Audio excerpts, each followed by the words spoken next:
Bueno, pues en esta media tardecita del 5 de octubre estamos aquí en casa de José Manuel Cañada Melesio, para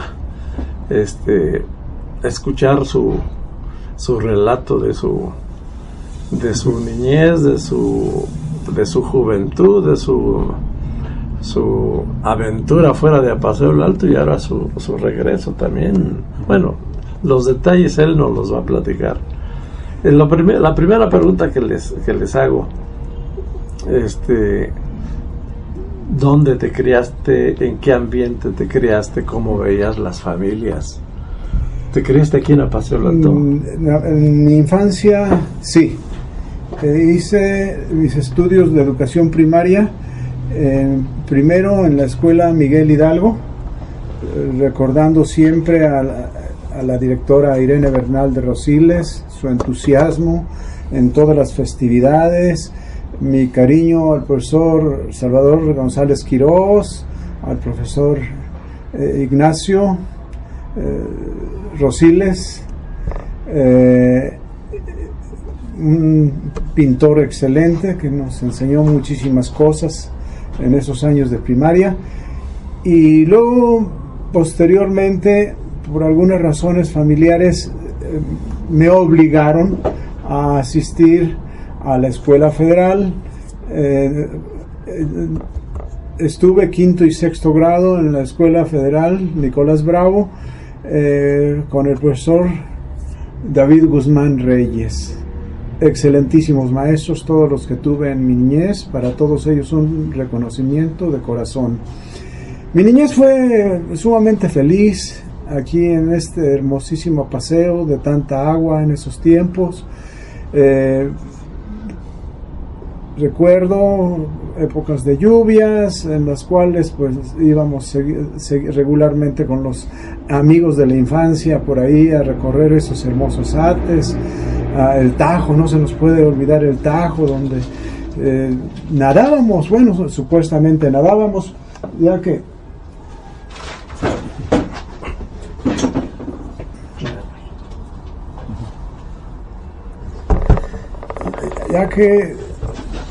creo que todos los que recordamos el Tajo, pues tendríamos que recordar que era sumamente angosto, su profundidad no era tan significativa, pero nosotros éramos sumamente felices por el tipo de agua, que con el simple hecho de estar ya cerca del agua, pues era sumamente emotivo para los niños que éramos en ese tiempo. Conté con muchas amistades, de los cuales podría mencionar muchos, pero creo que no, en este momento no viene al caso. Simplemente hacer énfasis en aquellos hermosos momentos de la niñez.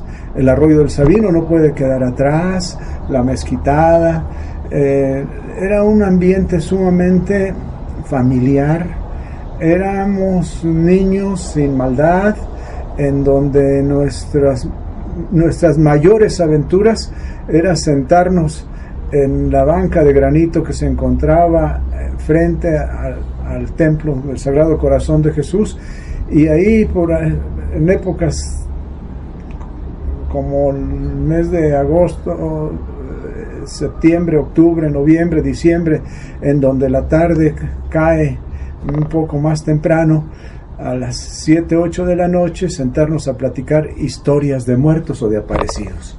Eso era común, y recorrer de retorno a nuestros hogares, retornar a las 8 de la noche, cuando las campanadas del reloj del templo de San Andrés así nos lo indicaban, y venir por aquellas calles empedradas, mal iluminadas, en donde cualquier sombra se nos hacía un muerto y cualquier ruido se nos hacía un bandido. Cosas muy, muy interesantes, muy bonitas. Las familias eran sumamente integradas, no había disfunción familiar. Todos los niños de mi tiempo nos tocó ser seguramente corregidos con una varita por el padre o la madre, cuando por allá se nos ocurría ir a a comer duraznos o guayabas que no fueran nuestras. Y eso fue común, eso lo vivimos muchísimos. Dicen que hasta los que tenían huerta iban a otras huertas. de esa manera. Una vida bastante agradable, bastante feliz. Pero llega el momento de salir, de terminar la educación primaria. Estoy hablando ya de 1967. Para ese momento en Apaseo el Alto, en educación secundaria solamente contábamos con la escuela particular, con la Progreso. Y evidentemente, como mi familia no tenía recursos, pues nos impulsaban a emigrar, sobre todo a la educación oficial en las escuelas normales rurales. Por lo tanto, fui a presentar el examen de admisión a la Escuela Normal Rural Gabriel Ramos Millán en Roque, Guanajuato. A mi memoria viene que en ese mismo año fuimos tres aspirantes de aquí de Apaseo el Alto, y a mí fue el único que me tocó la fortuna de quedarme como alumno. En ese momento la normal se integraba de dos ciclos: el ciclo de educación secundaria de 3 años y el ciclo de educación normal para estudiar para profesor con otros 3 años. Todavía no era el ciclo ampliado de 4 años. Bueno, pero tendrían que cursar los 6 años para llegar a obtener el título de profesor. Y pues me tengo que emigrar de Apaseo el Alto en el año 1967. Tendría yo en ese momento como 13 o 14 años. Sí, tenía 14 años. Pero después de que yo ya estoy en el internado, con sorpresa me entero que en Apaseo el Alto ese mismo año se había inaugurado la escuela oficial Justo Sierra. Hay que hacer un reconocimiento a todos aquellos profesores que traían un entusiasmo enorme por hacer de este Apaseo el Alto un Apaseo el Alto floreciente, progresista, con cultura, con educación. Yo particularmente mencionaría muchos profesores, muchísimos profesores de ese tiempo. El entusiasmo de Mario Villanueva, de David Guzmán, Silvestre, del maestro Silvestre, del maestro Santos, del maestro Marcelo. Es decir, tantos aquellos profesores que llegaron a Apaseo el Alto con todos ellos fuereños, ¿no? Habían llegado de fuera. De esa manera, pero sí tenían a la educación como un apostolado. Y creo que la gente que tuvimos la fortuna de conocerlos en su momento, tendríamos que valorar que fueron gente sumamente valiosa para nuestro Apaseo el Alto y el progreso cultural y educativo de este municipio. Y durante estos 3 años de estancia en la normal, pues creo que es donde se forma mi espíritu de trabajo, de lucha, de sensibilidad social, puesto que aprendimos no solamente las cuestiones educativas, sino lo más importante, aprendimos las cuestiones formativas. La escuela era semi-militarizada, en donde todavía éramos despertados por la banda de guerra sumamente temprano. Estoy diciendo que a las 5:30 de la mañana prácticamente nos despertaba la corneta y los tambores para pasar a un horario de higiene personal, y de tal manera que a las 7 de la mañana tendríamos que estar en el aula de manera forzosa. No tendríamos ningún pretexto para no asistir. no era válido nunca, me siento enfermo, ni tengo flojera. Era una obligación moral el estar presente en los salones a las 7 de la mañana, y teníamos horarios sumamente rigurosos pero formativos.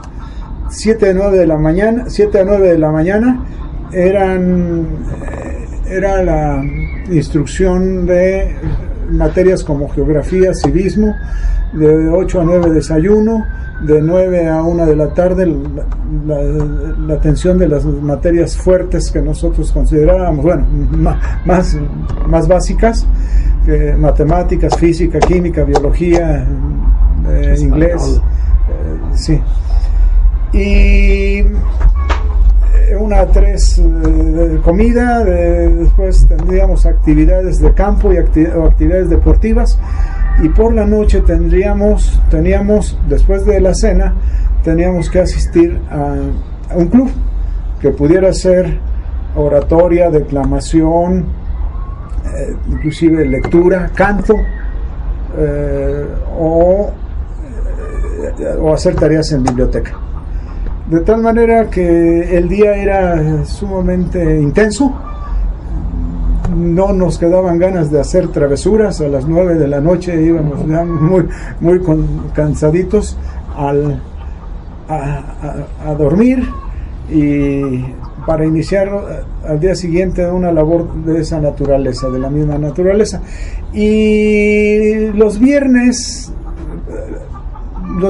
nosotros teníamos una actividad que se llamaba la hora social, en donde a cada uno de los grupos de la institución le tocaba representar obras de teatro, bailes, canciones, declamaciones, narrativas de historia. ¿Cuántos grupos eran? ¿Cuántos alumnos? Éramos en ese momento de normal 3, de secundaria 3, y de especialidades eran 9 y 6, 15. Pero quienes realmente participábamos en los viernes sociales era lo que era normal, que eran 6 grupos. La totalidad de los alumnos. ¿Cuántos eran? La totalidad de los alumnos, la comunidad debe haber sido 700 prácticamente. ¿De dónde eran originarios? De todo el país, principalmente del estado de Guanajuato. Pero yo, los compañeros de grupo, venían del Estado de México, venían de San Luis Potosí, había de Jalisco, había del Distrito Federal, había de Michoacán, había inclusive de Yucatán y de Campeche. Entonces, esta multiculturalidad nos permitía visualizar un poco más profundo nuestro país y quererlo más. Bueno, así fueron. Es importante recalcar una circunstancia formativa de la Escuela Normal de Roque en esos años, 67, 68, 69, que me tocó permanecer ahí. Los sábados, después de hacer limpieza general prácticamente de todas las áreas de la institución, teníamos la obligación de salir a alguna comunidad a hacer alguna obra de teatro o algún servicio social. A mi grupo en lo particular nos tocó ir a pintar escuelas y hasta iglesias en algunos lugares del estado de Guanajuato, principalmente Valle de Santiago. Y esta actividad del servicio social externo ya no era tan regular, podría ser una vez al mes, pero era importante ya empezar a formar a la gente desde ahí con una visión de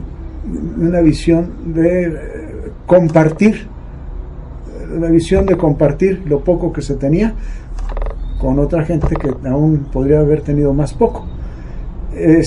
Bien, ahí en 1969, después de la matanza de Tlatelolco en el 68, aún permanecimos un año en el internado de Roque, Guanajuato, y en el 1969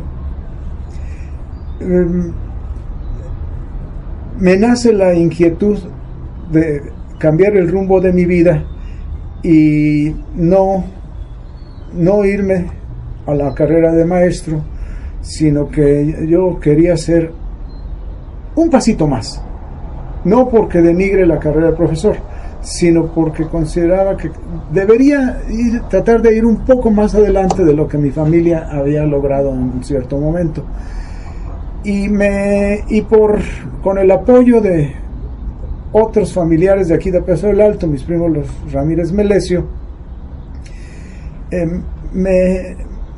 varios de ellos me animaron y fui a presentar el examen al Politécnico, a la vocacional 1 del Instituto Politécnico Nacional en 1969, habiendo ya terminado la secundaria.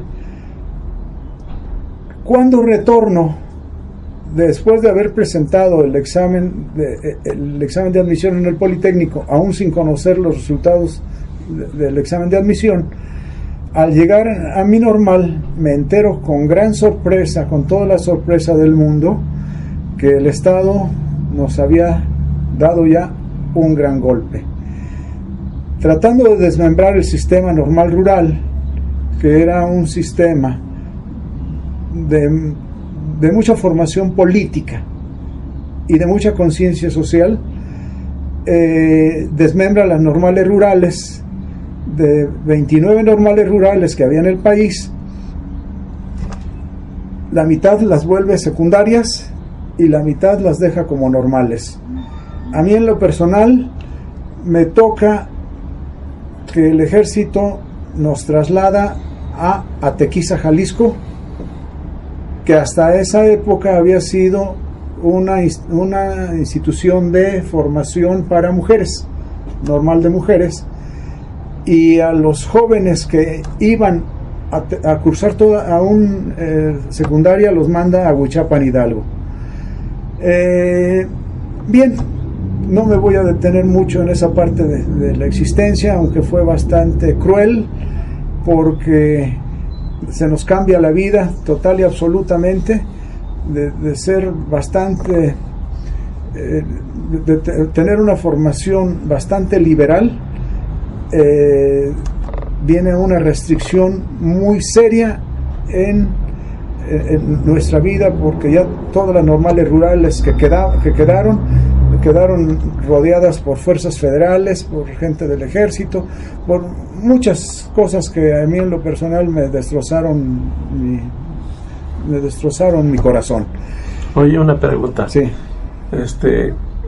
Yo recuerdo bien, como dices, las normales rurales eran instituciones muy combativas. Yo me acuerdo que Roque era una institución combativa en el Bajío. ¿Cuál crees que es el origen de todo esto? Ya me dijiste que había bastante formación política, pero ¿qué cosa es lo que hace que la escuela, que los estudiantes tomen esa inclinación hacia lo social, a incorporarse a la gente? Es el sentimiento de ver la pobreza de la gente. Indudablemente los compañeros, al hacer sus prácticas profesionales, los de grados superiores, al hacer sus prácticas profesionales, se van dando cuenta que en las comunidades los niños no tienen que comer, la gente no tiene que comer, que la injusticia social es muy seria y que algo se tenía que hacer. Sin embargo, hay que dejar perfectamente claro que lo que fueron las normales rurales hasta la etapa que yo las conocí, comparadas con lo que son ahora, son totalmente diferentes. Lo que a mí me tocó vivir fue una conciencia política, pero nunca de agredir, de robar, de asaltar, ni de injuriar prácticamente a la demás parte de la sociedad. Sí recuerdo algunos eventos que me tocó vivir, sobre todo en la marcha de la Libertad, que se organiza en Roque, Guanajuato, para lograr que la libertad de Aguilar Talamantes y de Lide Gortari, que estaban detenidos por cuestiones políticas en Morelia, Michoacán. En fin, era otro tipo de conciencia que después pasa a otra etapa por las mismas circunstancias. Pero por decisiones de la Secretaría de Educación Pública, sí, del gobierno. Sí, así es. Bueno, continúo entonces. A ver, se me vino otra pregunta. Sí. A ver, tú no eres el mayor de tus hermanos. No. Juan Francisco. Ese cambio de rumbo, digamos, de estar pensando en primer lugar en ser profesor y después, no, algo más. ¿De dónde salió? ¿Quién te lo inspiró? Mi hermano Juan Francisco. Mi hermano Juan Francisco, que de hombres es mayor que yo. Y cuando yo concluyo la educación secundaria, él ya había concluido su educación normal. Él ya trabajaba como profesor. También en Roque. Egresado de Roque. Y egresada de la Huerta, sí, adelante.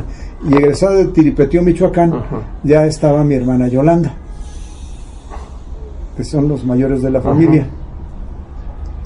Y entonces, esa fue, espero que esa sea la respuesta. Yo ya tenía en la familia 2 hermanos que ya habían logrado terminar la carrera de maestros. Sí. ¿Pero por qué quisiste tú ir más allá? Pues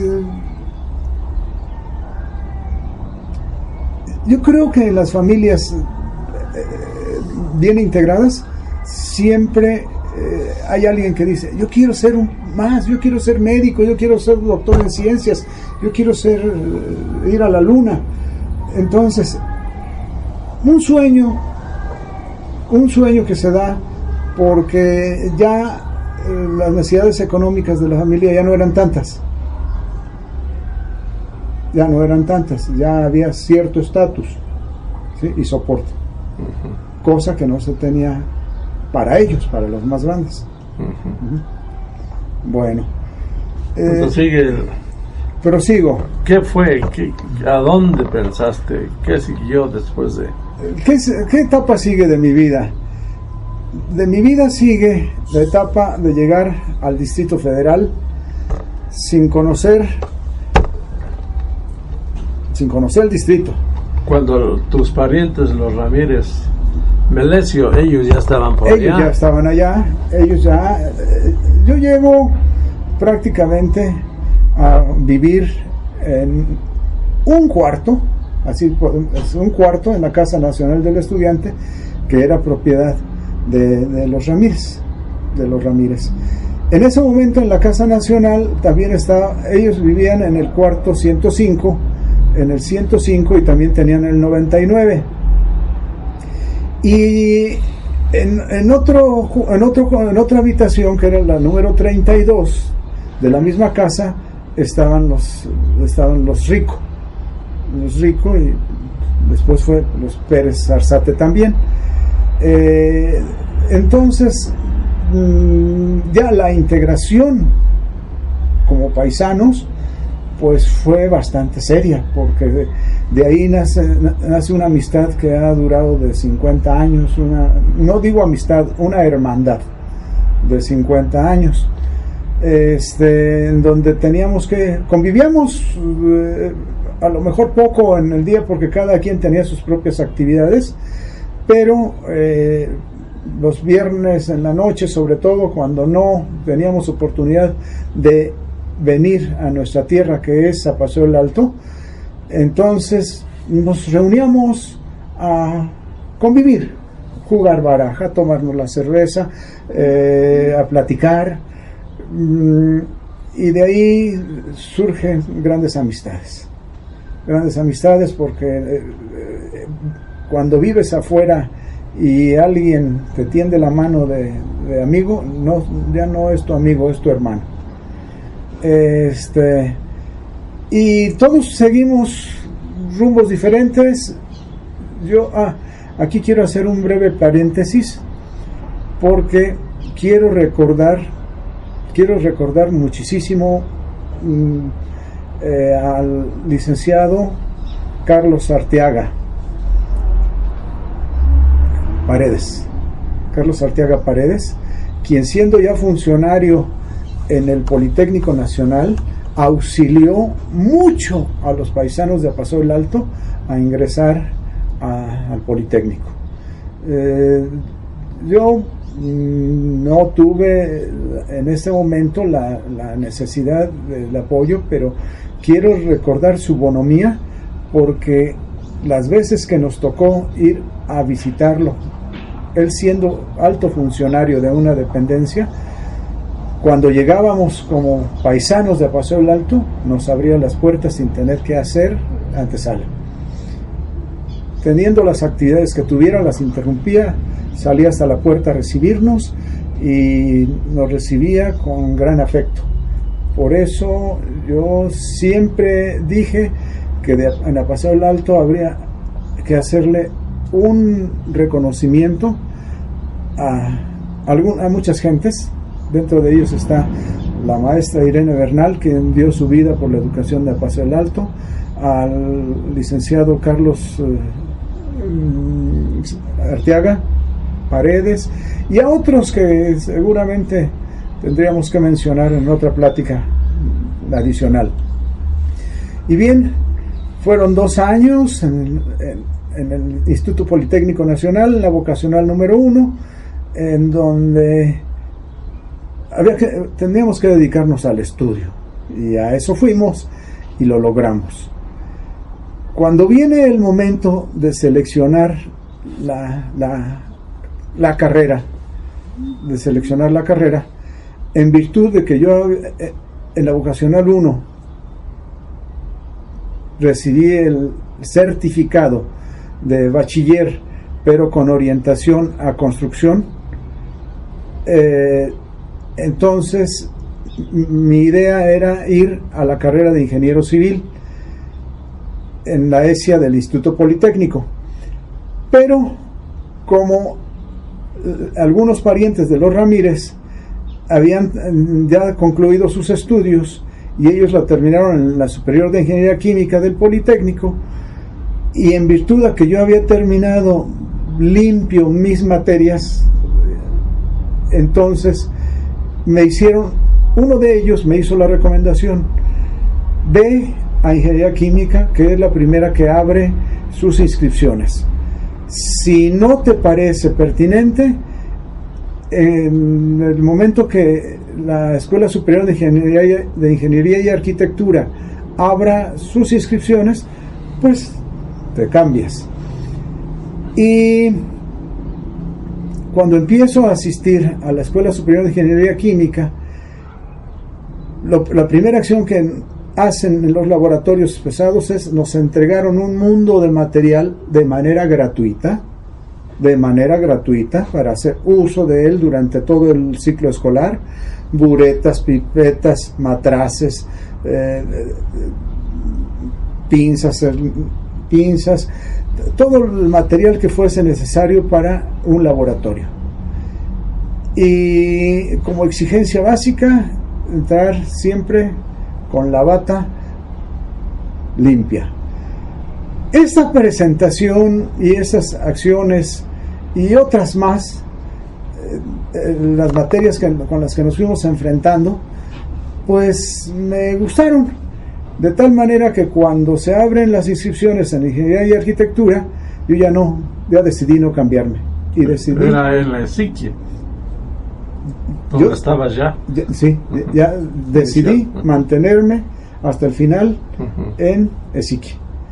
Y ahí concluimos esta etapa de la vida en 1976. En 1976. El último año estuve trabajando ya en el control de calidad de bujías mexicanas, o sea, Bumex, donde se hace la bujía para Ford Motorcraft. Y podría contar algunas anécdotas buenas y malas, pero sobre todo decir por qué ¿Por qué decidí ya en ese momento no continuar trabajando en la industria privada nacional? Bueno, voy a dejar el punto y aparte. Y en ese momento se me abre en el horizonte que la Escuela Nacional de Agricultura de Chapingo había tenido un conflicto político en ese mismo 1976, en junio, en donde entra el ejército y saca a más de la mitad de académicos que ya estaban ahí, y la institución se queda con pocos académicos. De tal manera que al egresar yo en el mes de noviembre de ese 76, había plazas en la universidad, había plazas en Chapingo.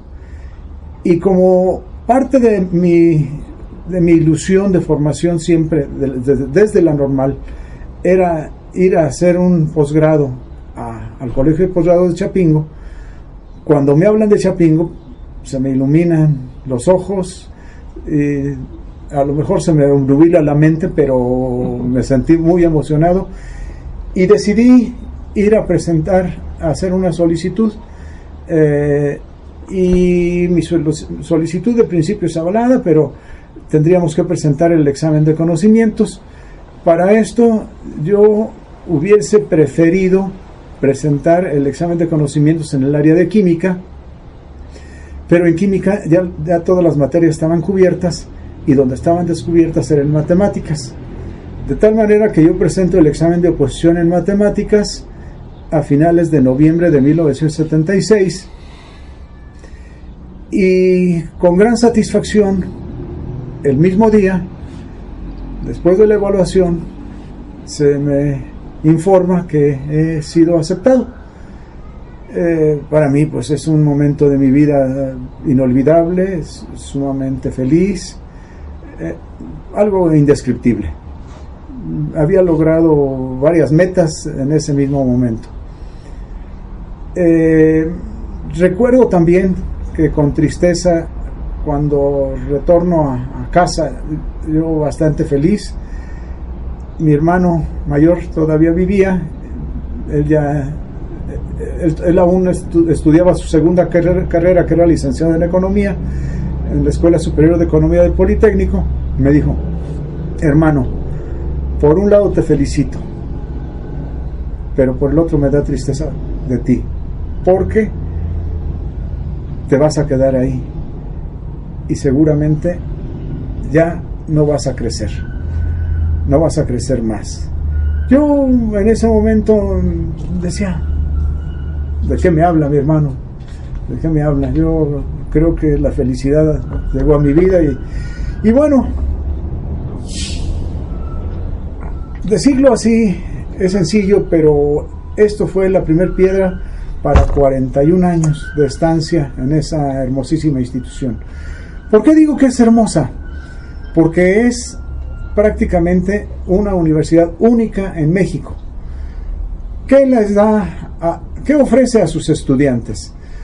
A sus estudiantes, en la mayoría de los casos, les ofrece alimentación, educación, todo lo que son servicios la mayor parte tiene servicios de internado, en los cuales pues se cuenta comedor, lavandería, bibliotecas, teatro, cine, viajes de estudio, en fin. Es una universidad, si se sabe valorar, realmente maravillosa. Maravillosa, ¿por qué razón? Porque les da oportunidad a muchas gentes humildes de que forjen su vida, que de otra manera no tendrían posibilidad de hacerlo. Y la situación para los alumnos no es sencilla. No es sencilla por el hecho de que se tengan que separar de sus padres e ir a una institución de esta naturaleza. No es sencilla porque el tipo de educación es alto, las exigencias son altas. Y lo digo con toda honestidad, puesto que en el transcurso de mi vida pude trabajar en otras instituciones como la Universidad del Estado de México y otras instituciones privadas que no quiero mencionar en este momento aquí, y me enteré y tengo la fehaciente idea de que la educación pública bien encaminada es en muchos de los casos mejor que la educación privada. Puedo decirlo con toda la certeza del mundo, puesto que si yo hubiese aplicado en una universidad pública el mismo examen que aplicaba a mis grupos de Chapingo, estoy seguro que en la privada, si yo hubiera aplicado en una universidad privada el mismo examen que hacía en la pública, el 50% de la privada no me lo hubiera aprobado. No me lo hubiera aprobado. De tal manera que las exigencias para los alumnos son altas. Evidentemente, ¿por qué? Porque el país aporta muchísimo recurso para una institución de esta naturaleza y cada alumno de esa institución tiene un altísimo costo que muchas veces, platicándolo entre compañeros, decíamos, es que en realidad sale más caro que un alumno del TEC de Monterrey, o que de las Américas, o que de la Salle, de las mejores instituciones de México. Algunos cuando lo escuchan dirán, ¿pero por qué? ¿Cómo? Pues muy sencillo, pues que ahí les dan de comer, ahí les pagan viajes de estudio, ahí les tienen las bibliotecas disponibles, ahí tienen computadoras prácticamente las 24 horas, ahí tienen el servicio médico, ahí tienen muchas cosas que son caras. Cosas experimentales.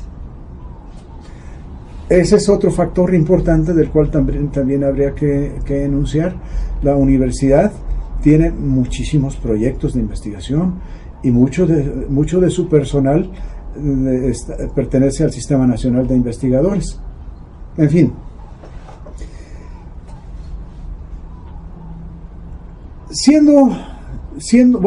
retomando el hilo del discurso,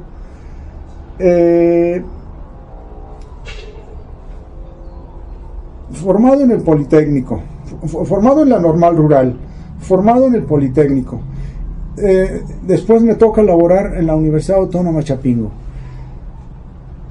Tuve la grandiosa fortuna de ocupar bastantes puestos administrativos y sin tener que ocupar mucho espacio. El mayor logro fue haber llegado a ser director de la preparatoria, del Departamento de Preparatoria Agrícola de la Universidad Autónoma de Chapingo del año 2010 al año 2012.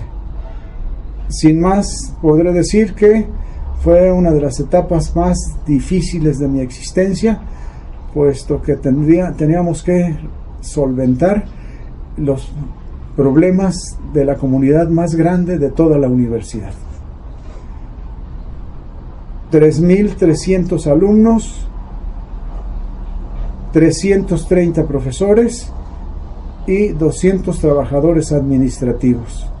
Eso fue lo que nos tocó coordinar en esos 3 años. Y es pertinente mencionar que aún habiendo tenido muchos cargos administrativos, nunca me separé de la enseñanza. Siempre estuve cerca de los alumnos porque entendía, y hasta el día de hoy sigo entendiendo, que es lo que a los académicos es lo que nos da la existencia. Y pues la valoración no la puedo hacer yo, esa tendríamos que verla en otro ámbito. Logros de eso no debo yo hablar. Solamente sí puedo decir con orgullo, con muchísimo orgullo, que conservo en mi poder los últimos 5 años de evaluaciones académicas que se realiza cada semestre ante los grupos académicos, en donde se valora el desempeño del profesor en varias variables: asistencia, puntualidad, preparación, trato con los estudiantes, en fin, una serie de valores, y en estos, con sorpresa, veo que en todos ellos estuve muy arriba de la media. Siempre estuve arriba de 9.2, de 9.2 a 9.7, muy cercano ya a la gloria de Dios, a la excelencia. A la excelencia. Y de esos sí conservo el material que puede verificar estas palabritas. En fin, fueron 40 años de existencia feliz, pero siempre retornando a la tierra. Todas las vacaciones, cortas o largas, estábamos en esta hermosa tierra. Aquí nos veíamos con los paisanos en Semana Santa, en junio, en diciembre, en las posadas, de tal manera que la amistad que habíamos conservado, que habíamos adquirido de la Casa Nacional del Estudiante, se fue acrecentando, y seguimos siempre rodeados de amigos de aquí, del núcleo de Apaseo el Alto. Retorno porque nunca me alejé de mi tierra. Siempre estuvimos muy atentos de los acontecimientos de Apaseo el Alto. Normalmente nos preguntábamos, cuando las comunicaciones no eran tan intensas, ¿quién ganó la presidencia? ¿Cómo están trabajando? ¿Qué logros ha habido? ¿Cómo ves el futuro? ¿Qué proyectos tendrías? Muchas de estas preguntas aún bullen en mi mente, y espero en Dios tener la posibilidad de lograr algunos proyectos que se impacten en lo positivo para este hermoso pueblo.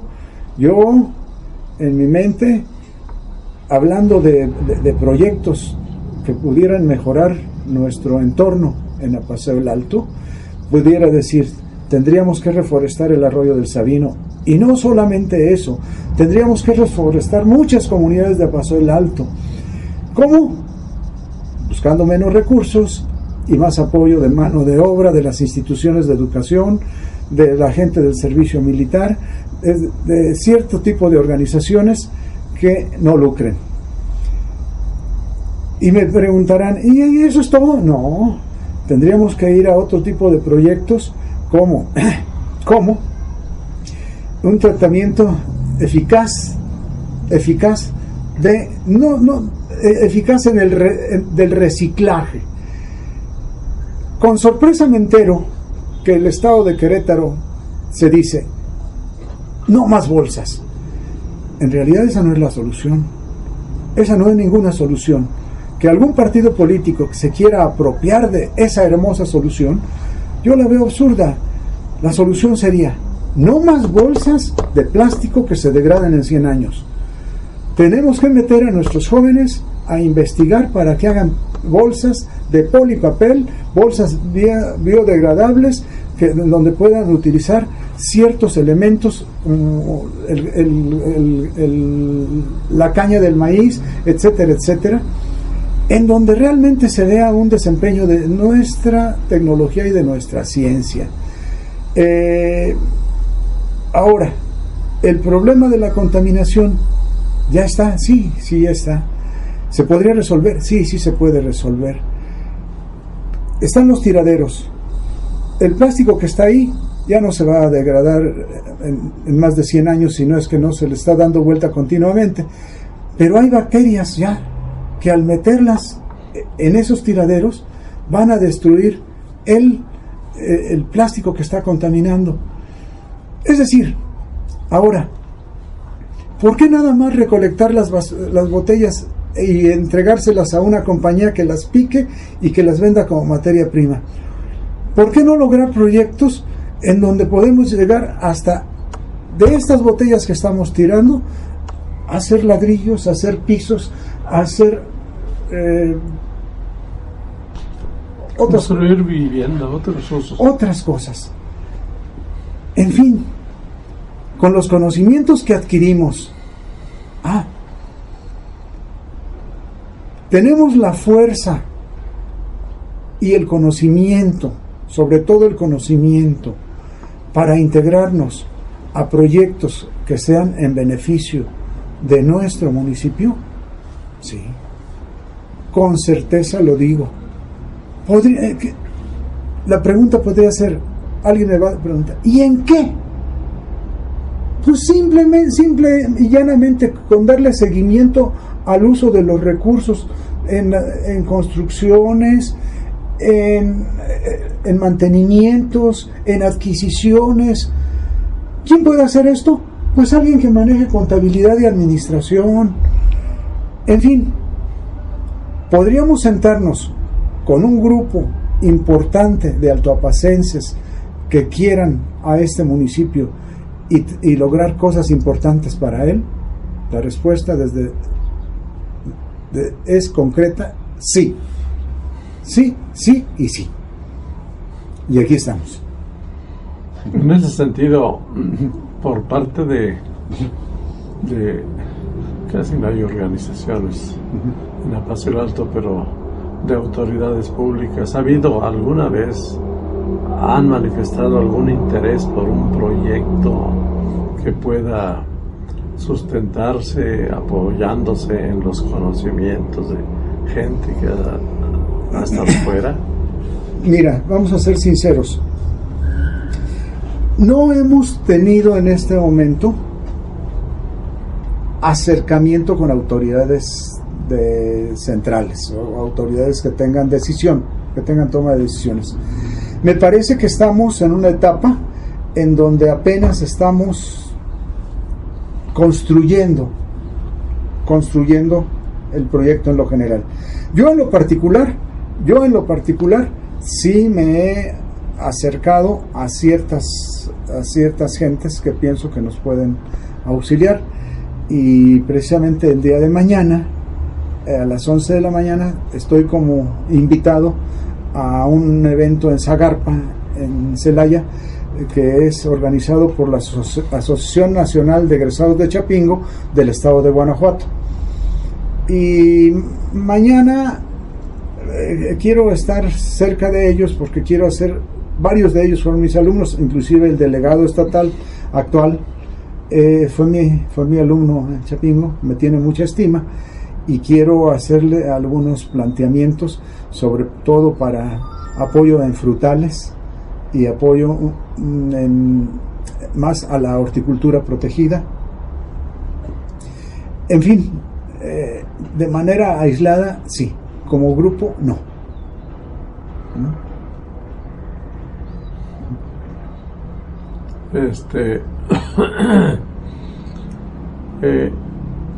Tengo pendiente una pregunta desde hace rato. En tus años de formación, sobre todo estando en la Ciudad de México después de irte de Roque, los eventos políticos que sacudieron al DF y a México, como el 68, el 70, con los jueves de 68 Corpus, y 70. Eso, tú y los otros compañeros que están allá, ¿los vivieron de cerca? ¿Les dejó algún impacto a ustedes? Sí, indudablemente el 68 nos marca. Yo era todavía alumno de secundaria en Roque, Guanajuato, y asistimos a varios actos políticos, sobre todo en Celaya. Pero hay que recordar que eran tiempos muy difíciles, que la dictadura era una dictadura, no era un ambiente político. La gente la gente después del 68 quedó sumamente, digámoslo así, espantada. Y posiblemente haya sido cobardía, posiblemente haya sido nivel de falta de madurez. No nos involucramos ya en más movimiento. El 68 parece ser que nos metió en un lapsus muy cruel, como si nos hayamos ido al limbo. Esto vuelve a resurgir hasta después del 70, después de la matanza de Corpus del 10 de junio de 1970. Entonces retorna el ambiente político. Yo te diría que en lo personal no participé. En el 68 estuve cerca porque estábamos en la normal y el ambiente era muy amplio, el político era muy grande. Pero en el 70 a mí ya no me correspondió, ya no intervine yo. Hubo paisanos, gente de aquí, de Paso del Alto, que sí estuvo en el momento de la balacera, ahí en la Avenida de los Maestros, en la Ciudad de México. Gente que seguramente te lo va a comentar, tuvieron que salir en las cajuelas de los automóviles, que de algunas personas de buena fe los pudieron sacar del cerco que extendió el ejército. Pero eran cosas dolorosas, pero eran cosas también que te dejaban pasmado, como que ya no te permitían moverte. Yo recuerdo en una noche de discusión política en Roque, Guanajuato, estando presente un personaje de nombre Santos Valdés, José Santos Valdés, que era director general de Normales en ese momento, como premio que le dieron a la traición que les hizo a los maestros de la ciudad de Madera, Chihuahua. Él entrega el movimiento, siendo líder del movimiento, lo entrega e indica a qué horas van a llegar los maestros al cuartel a requisar las armas para empezar la lucha armada. Les hace la traición y a través de esa traición logra llegar a la Dirección General de Normales Rurales. En una discusión política en Roque, años después, alguien lo interpela en términos de su participación en eso, y él nos contesta con algo que no se me borra todavía de la mente. Su respuesta es, si ustedes quieren ser héroes para la patria, solamente les quedan dos caminos: o agarran las armas y se van a la sierra en este momento, o toman los libros y toman la responsabilidad que en este momento les corresponde y se preparan para salvar a su patria. Dice, yo no visualizo más que esos dos caminos. Por desgracia, algunos de mis compañeros de grupo sí tomaron la primera alternativa, cuestión que fue causa de que fueron detenidos al año siguiente que yo paso de la normal a la vocacional.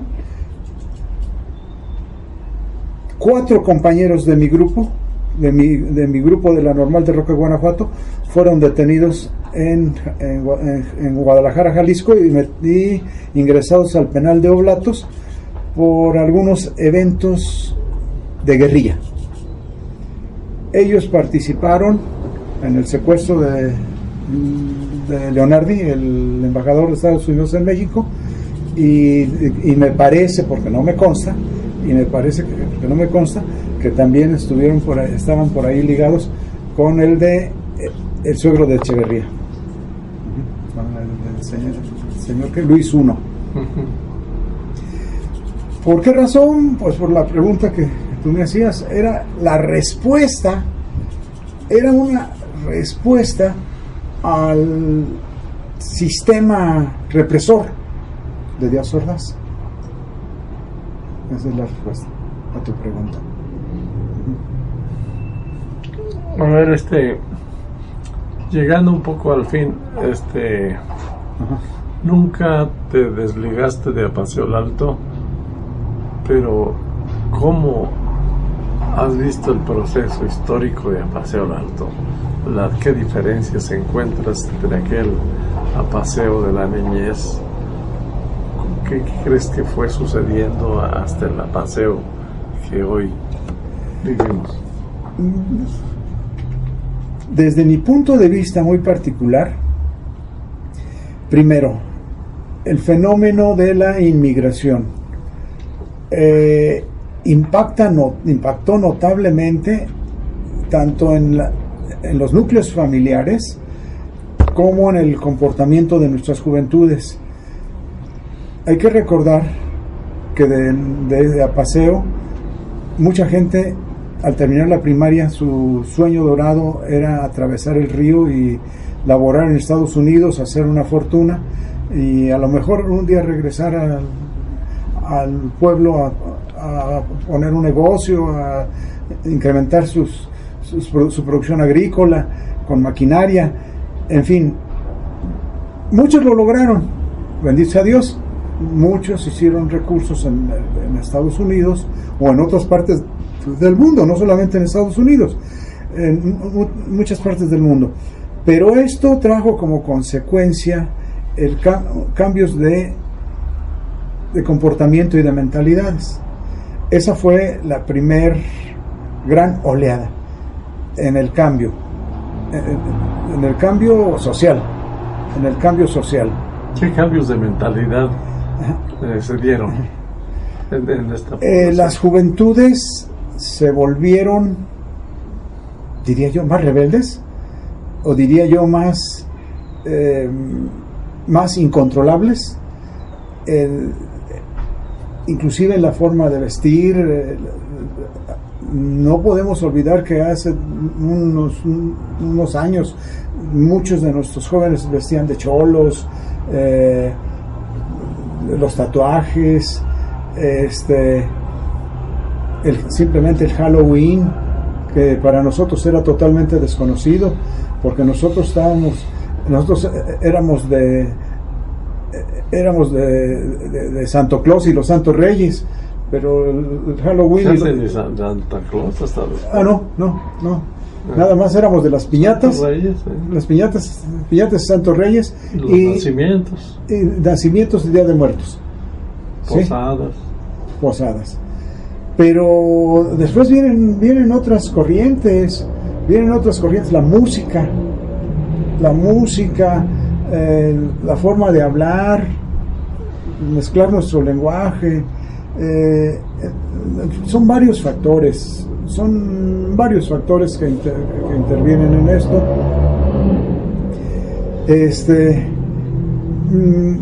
De ahí mismo, porque no va de aquí para allá, sino viene de allá para acá, el uso de algunos enervantes, ¿sí?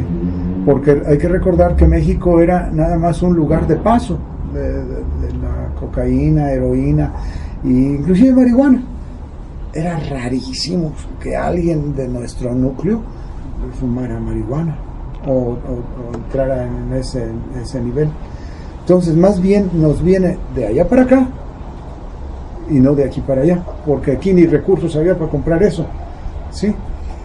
Bueno, el pueblo crece, el pueblo pierde su esencia de comunidad familiar. Llega mucha gente de fuera con distintas costumbres y van impactando. Y finalmente, la falta de oportunidades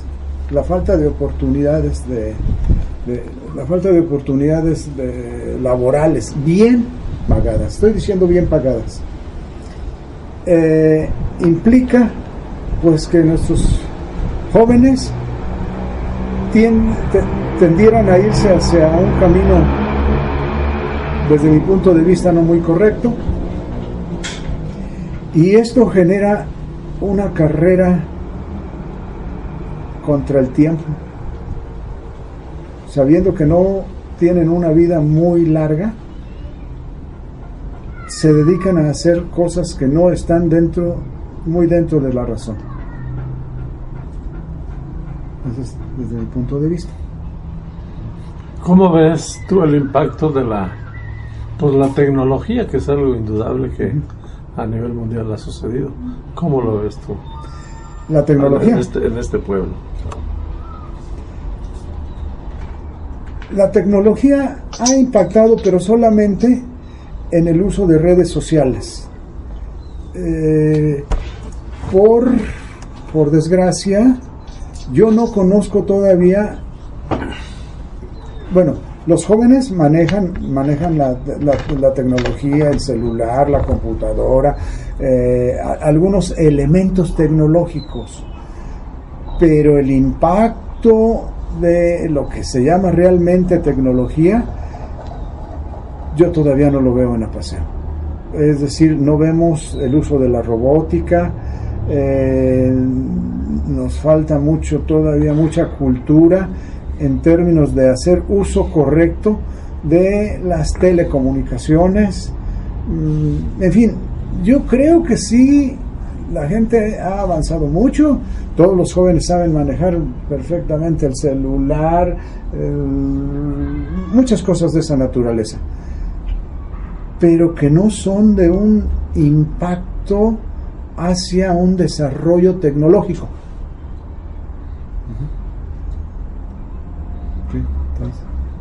Son algunos elementos muy no realmente de alta tecnología que modifiquen la economía, la vida de la población, sino más bien la cuestión de las redes, ¿no?